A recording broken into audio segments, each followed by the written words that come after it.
ते पहिल्यापासून सक्रिय आहे. पहिलं काम त्यांनी सुरू केलं आणि काही समाज गैरसमज असतात, ते गैरसमज समजातनं काही व्यक्त तर होत राहतं.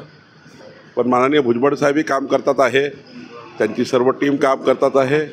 पण सुहास कांदेजींनी हे सर्वात प्रथम भारती पवारांच्या कामाला सुरुवात केली आणि भुजबळ साहेबांनी सुरुवात केली, सर्वांनी सुरुवात केली. महायुतीचे आमचे सर्व नेते आता एकत्र आहे. थोडा वेळ लागतो काही गोष्टी सेटल व्हायला. शेवटी प्रत्येक वेळी काही प्रत्येक मानसिकता नसतं. पण आता मात्र एक दिलाने एक मताने मोदीजींना प्रधानमंत्री करण्याकरता महायुती काबाला लागलेली आहे. महापालिकेत भाजपची सत्ताधारी होती, त्यांच्या काळात झालेला 800 कोटींचा भूखंड घोटाळा बाहेर काढला. तुम्हाला संजय राऊतशिवाय बाकी प्रश्न नाही आहे का? संजय राऊत कोण आहेत? बाकी प्रश्न राज्यामध्ये खूप आहेत. बाकी इतर प्रश्न एवढ्या राज्यामध्ये आहेत, त्या प्रश्नाबद्दल चर्चा केली पाहिजे. सकाळी ते बोलले त्यामुळे आम्ही बोललो पाहिजे असं नाही आहे. काही प्रश्न असे असतात की जे विकासाचे असतात, या भागातल्या डेव्हलपमेंटचे असतात. ते बोलले म्हणून त्याला प्रत्येक गोष्टीला उत्तर मी देणे काही अपेक्षित नाही.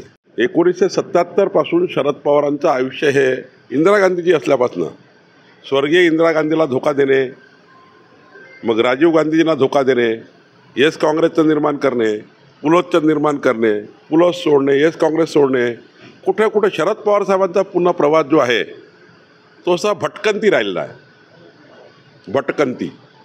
आणि त्यामुळे या प्रवासामध्ये त्यांनी सत्ता जिथेही ते आपल्याला मिळेल तिथे ते काम केलं आहे.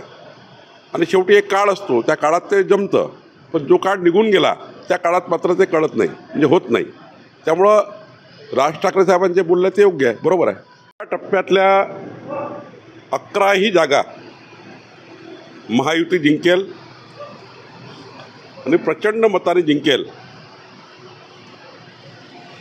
आणि पुढचा 5वा टप्पासुद्धा चांगल्या 2019पेक्षाही जास्त मार्जिननी 5वा टप्पा जिंकेल. बारामतीमध्ये स्वतः सुप्रियाताई पराभूत होत असल्यामुळं हे आता महाविकास आघाडीचा जो फुगा होता तो फुटलेला आहे. सुप्रियाताईच जर बारामतीमध्ये पराभूत होत असतील तर मग पवारसाहेबांनी जो हा फुगा तयार केला महाविकास आघाडीचा, तो निश्चितपणे 4 तारखेनंतर आपल्याला तुकडे तुकडे झालेले दिसतील. कारण पृथ्वीराज चव्हाण असे बोलले आहेत की या राज्यातले 2 पक्ष हे संपणार आहे. त्यांचं म्हणण्याचं तात्पर्य असं होतं की मशाल आणि तुतारी हे 2 पक्ष आता 4 तारखेला दिसणार नाही राज्याच्या राजकारणामध्ये, असं दिसतं आहे. होते मात्र ज्यावेळेस मुख्यमंत्री आले त्यांच्याकडे बॅगा होत्या, त्या बॅगांचा व्हिडिओ ट्विट करत म्हटले की पैशांचा पाऊस पडला जातोय, पैशांचा खेळ चालतो. संजय राऊतांनी आरोप ट्विट केले असं, आणि रोहित पवारांनी देखील केलं. जेव्हा पराभव होतो, जेव्हा पराभवाचे लक्षणे दिसतात तेव्हा असे वक्तव्य करणे हे नॉर्मल आहे. हे ते बोलतच राहणार. पराभव जसा असा होईल, मग EVM खराब आहे, मशीन खराब झाली आहे, मग मशीनमध्ये दोष आहे, मग सांगतील पर्सेंटेजमध्ये दोष आहे. 8 वाजता 9 वाजेपर्यंत कधी कधी पोलिंग चालतं, पर्सेंटेजचा दोष सांगतात. ते 6 वाजताचं मोजतात. शेवटी निवडणूक आयोग जो असतो तो शेवटचा पोल होत नाही, शेवटचा हातात येत नाही तोपर्यंत सांगत नाही.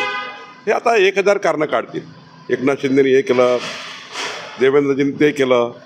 त्यामुळे यांना आता पराभवाचे लक्षण दिसत आहेत, म्हणून अशा प्रकारचे वक्तव्य करतायत. कसं चालतात हाच प्रश्न भाजप आणि शिंदे गटासाठी देखील लागू होतो. असं आहे की काही गोष्टी आता राजसाहेबांनी सांगितलेल्या काही काळात अशा असतात. मी सांगितलं ना, शेवटी पवारसाहेबांच्या आयुष्यामध्ये त्यांनी जसे जसे टर्न केले आहेत, काही काळामध्ये मतांतर त्या ठिकाणी, काही काळामध्ये एखाद्या गोष्टी घडतात. पण ह्या ज्या गोष्टी घडणं अपेक्षित नाही आहे. जसं उद्धव ठाकरेंनी हिंदू हृदय सम्राट बाळासाहेब ठाकरेंचा विचारच सोडून देणे हे तर मान्य नाही आहे. हिंदू हृदय सम्राट बाळासाहेब ठाकरेंनी म्हटलं होतं, ज्या दिवशी मला काँग्रेससोबत जावं लागेल त्या दिवशी मी माझा पक्ष गुंडाळून टाकेल. उदयनिधी स्टॅलिन हिंदू सनातन धर्म संपवण्याची भाषा करतात, उद्धव ठाकरे मांडीला मांडी लावून बसतात. 93च्या बॉम्बस्फोटातले आरोपी हे अमोल कीर्तीकरच्या प्रचारामध्ये आहेत, उद्धव ठाकरेची मशाल घेऊन फिरत आहेत, बॉम्बस्फोटातले आरोपी. नाना पटोले ज्यांनी ज्या काँग्रेसनी 2008 आणि 2011ला मनमोहन सिंग सरकारच्या काळात राम मंदिर, राम लल्ला अस्तित्वातच नाही आहे, रामसेतू अस्तित्वात नाही अशी भाषा करतात. आणि आता ते म्हणतात की भगवान प्रभू रामचंद्राच्या मंदिराचं शुद्धीकरण करायचं आहे. वडट्टीवार म्हणतात की अजमल कसा बरोबर आहे. आता मला सांगा, या भूमिका मान्य आहे का महाराष्ट्राला? तुम्हाला मान्य आहे का? तुमच्या हृदयाला पट्टा आहे का? त्यामुळं महाराष्ट्रीय जनता आता मोदीजीला मत देणार आहे आणि प्रचंड ताकदीने मोदीजी पुन्हा एकदा मागच्यापेक्षा जास्त सीट घेऊन या देशाचे तिसऱ्यांदा प्रधानमंत्री होणार आहे.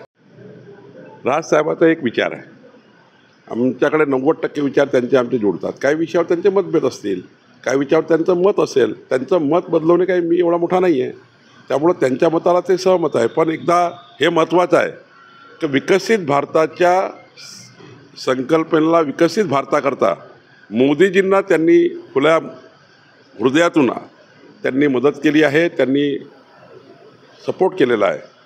हा महत्त्वाचा आहे. मोदीजींच्या मागे ते ठामपणे उभे राहिले, हे आम्हाला सर्वांना त्यांचा आदर आहे.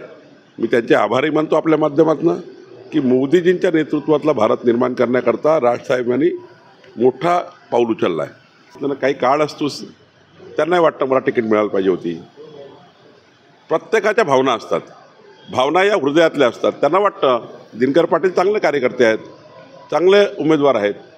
त्यांनी आता एक पाऊल मागे आले. भाजपाने त्यांना आता लोकसभेचं सहसंयोजक केलं आहे या लोकसभेचं. आणि त्यामुळं दिनकर पाटलांची ताकद ही आमच्या हेमंत गोडसेला मिळेल आणि तिकडे भारती पवारांनाही मिळेल. एक अत्यंत धार्मिक, सामाजिक, सांस्कृतिक कार्यात पूर्ण वेळ काम करणारा दिनकरसारखा अत्यंत प्रामाणिक नेता आमच्याकडे आहे आणि मी त्यांचा आभार मानतो, अभिनंदनही करतो. त्यांनी प्रचंड ताकदीने आज महायुतीचं काम चालू केलं. नाराजी असणारच, कारण प्रत्येकाला उमेदवारीची अपेक्षा असतं.